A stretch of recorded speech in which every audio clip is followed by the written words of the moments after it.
بسم اللہ الرحمن الرحیم ایاک نعبد و ایاک نستعین۔ محترم کیڈٹ کالج کے اسٹوڈنٹس کے فیملیز، پیرنٹس، خواتین و حضرات، cadet college girls cadet college Mardan کے پرنسپل، ان کے تمام سٹاف، ہمارے پارلیمنٹیرین عاطف بھائی، علی محمد بھائی، ارشد ایوب صاحب، شفیع جان صاحب، مردان سے ہمارے طارق بھائی، امیر فرزند بھائی، افتخار مشوانی صاحب، عبدالسلام افریدی صاحب، تمام دوستوں کو السلام علیکم ورحمۃ اللہ وبرکاتہ۔ علی محمد صاحب نے کہا کہ عمران خان صاحب نے مجھے کہا تھا کہ 11 میں آنا ہے۔ اچھا، وہ انہوں نے کہا نہیں تھا کہ نمبر 1 بننا ہے، نمبر 1 سے آپ دور ہی رہنا۔ ہماری جدوجہد جب سے میرا حلف ہوا ہے، مسلسل دن اور رات ہماری جدوجہد جاری ہے۔ اس صوبے کو،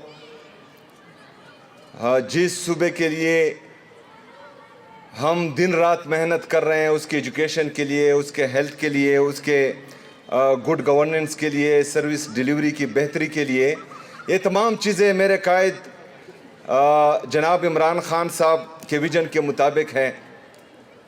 چیلنجز زیادہ ہے، لیکن میری کوشش ہے کہ ہیلتھ اور ایجوکیشن پر ہم زیادہ سے زیادہ انویسٹ کریں۔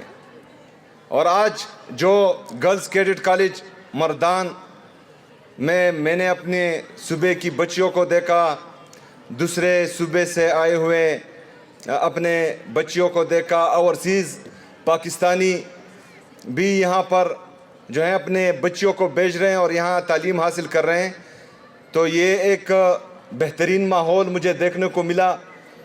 علی محمد صاحب نے کہا کہ یہاں شہداء کے نام سے ہم کیڈٹ کالج بنائیں گے، انشاءاللہ تعالیٰ ان کے نام سے بھی بنائیں گے، اور ہمارے 26 نومبر کے جو شہداء ہیں ان کے نام سے بھی بنائیں گے انشاءاللہ تعالیٰ۔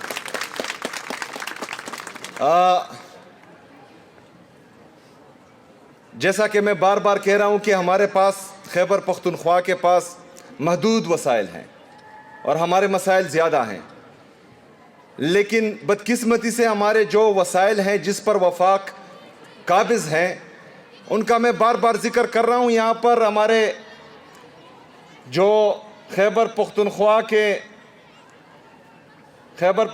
کی عوام بیٹی ہیں، یہاں پر میرے لیفٹ پر ہمارے مرد حضرات بیٹے ہیں اور رائٹ پر جو ہیں ہماری خواتین بیٹی ہیں اور ٹیچرز بھی ہیں۔ آپ نے تمام خیبر پختونخوا کے لوگوں کو اپنے حقوق کے بارے میں آگاہ کرنا ہے۔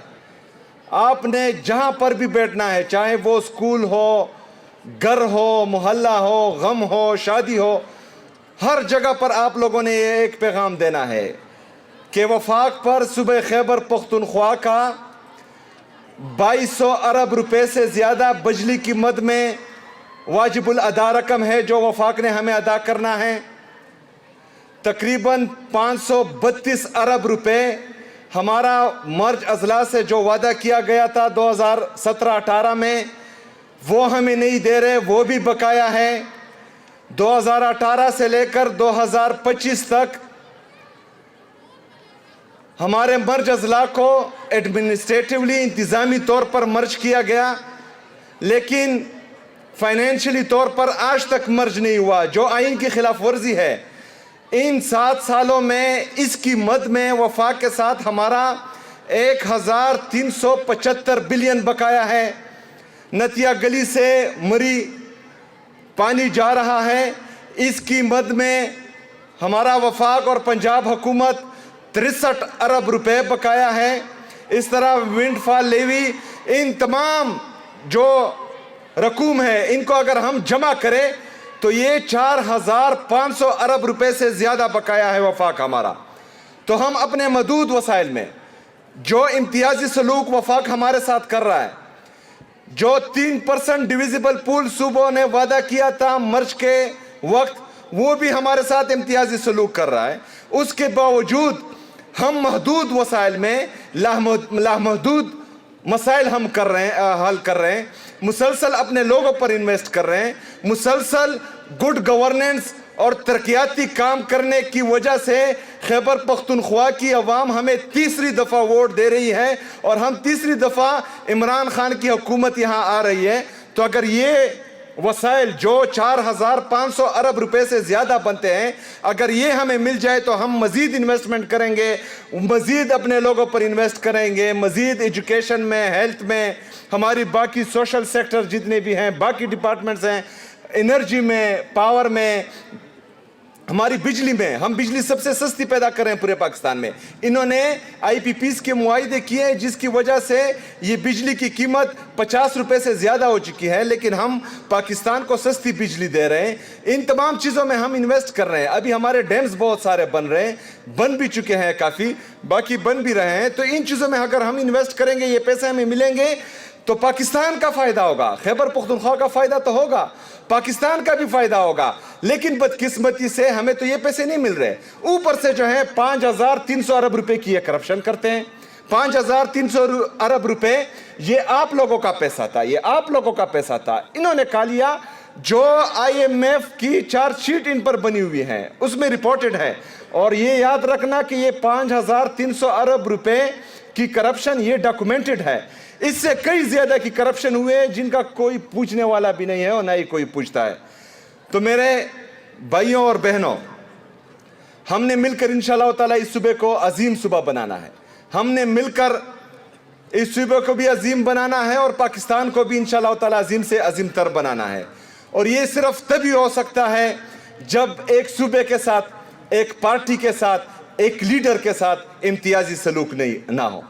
اگر پولیٹیکل سٹیبلٹی ہوگی ملک میں تو اکنامک سٹیبلٹی آئے گی، اگر اکنامک سٹیبلٹی آئے گی تو ہم ترقی یافتہ ممالک میں شامل ہوں گے۔ لیکن بدقسمتی سے دن بدن ہماری معیشت نیچے جا رہی ہے، ہمارا اکنامک گروتھ، ہمارا انڈسٹریل گروتھ، ہمارا ایگریکلچر گروتھ، یہ تمام نیچے جا رہا ہے۔ انفلیشن بڑھ رہا ہے، مہنگائی بڑھ رہی ہے دن بدن، ہمارا ان امپلائمنٹ اتنا ہے کہ تقریباً 30 لاکھ لوگ پاکستان چھوڑ کر جا چکے ہیں، مزید 30 لاکھ لوگ جانے کی موڈ میں ہیں، جس طرح آپ لوگ دیکھ رہے ہیں کہ ایئرپورٹ سے ان کو واپس کر رہے ہیں۔ تو یہ تمام چیزیں جو ہیں ہم نے دیکھنی ہیں۔ تمام جو ہمارے فیصلہ ساز ہیں اور منصوبہ ساز ہیں، جو بند کمروں کے فیصلے ہمیشہ سے پاکستان پر امپلیمنٹ کرتے ہیں اور اس میں جو ہے پاکستان کی تباہی ہو رہی ہے، تو ان کو سوچنا چاہیے کہ پاکستان کس طرف جا رہا ہے۔ ایک تو یا اپنی انا، بغض اور کینہ پروری ایک بندے کے ساتھ وہ پالیں، یا پاکستان کا سوچیں، پاکستانی عوام کا سوچیں، اور ہم جو ہے انشاءاللہ تعالی پاکستان کا ہی سوچیں گے۔ اور ہمیشہ سے پاکستان زندہ باد اور عمران خان بھی زندہ باد۔ میڈم پرنسپل، ایک بچی وہاں پر تھی جنہوں نے پاکستان کا جھنڈا اٹھایا تھا، اور اس کو میں سلام بھی پیش کرتا ہوں کہ وہ بالکل ہلی نہیں، کیونکہ مجھے لگ رہا تھا کہ وہ جھنڈا جو ہے کافی بھاری بھی ہوگا، اور اس نے وہ جھنڈا ہاتھ میں اٹھایا تھا اور وہ بالکل جو ہے سٹیبل تھی۔ تو میری طرف سے اس کے لیے انعام ہے جو میں آپ کو بھیج دوں گا، اپنے جو ہیں پاکستان کا جھنڈا اٹھانے والی کو میری طرف سے انعام دینا ہے انشاءاللہ تعالی۔ دوسرا، جو آپ کی کالج کی پائلٹ ہے، وہ ہمارے فیصل جاوید سے نمبر لے چکی ہے، وہ بھی بہترین نعرے لگا رہی تھی۔ تو زینب کے لیے بھی میری طرف سے اعلان ہے، اور آپ میڈم پرنسپل سے اپنا انعام پھر وصول کر لیں انشاءاللہ۔ جو ہمارا بلڈنگ ہے، بدقسمتی سے جو 1.5 ارب روپے میں بن رہا تھا، لیکن وفاق کی طرف سے ہمیشہ ہمیں فنڈز کم ملتے ہیں، تو اس کی وجہ سے وہ 4 ارب روپے پر یہ ہم بنائیں گے۔ اور یہ صرف یہ ایک کالج یا سکول نہیں، یہ وفاق کی عدم ادائیگی کی وجہ سے ہمارے بہت سے پروجیکٹ جو ہیں وہ تقریباً 75% اسکیلیشن میں چلے گئے ہیں۔ وہ کیونکہ ٹائم پر مکمل نہیں ہوتے، کیونکہ وہ ہمیں فنڈ نہیں دیتے، تو اس وجہ سے صوبے پر بھی اور پاکستان پر بھی مزید بوجھ بن رہا ہے۔ لیکن بہرحال کیونکہ عمران خان صاحب کا ویژن ہے، ہم نے ایجوکیشن اور ہیلتھ میں انویسٹ کرنا ہے، تو انشاءاللہ تعالی میں کوشش کروں گا کہ آپ کے کالج کا بلڈنگ جو ہے وہ بائی جون کمپلیٹ ہو چکا ہو انشاءاللہ تعالی۔ اس کے ساتھ میں علی محمد صاحب کی موجودگی میں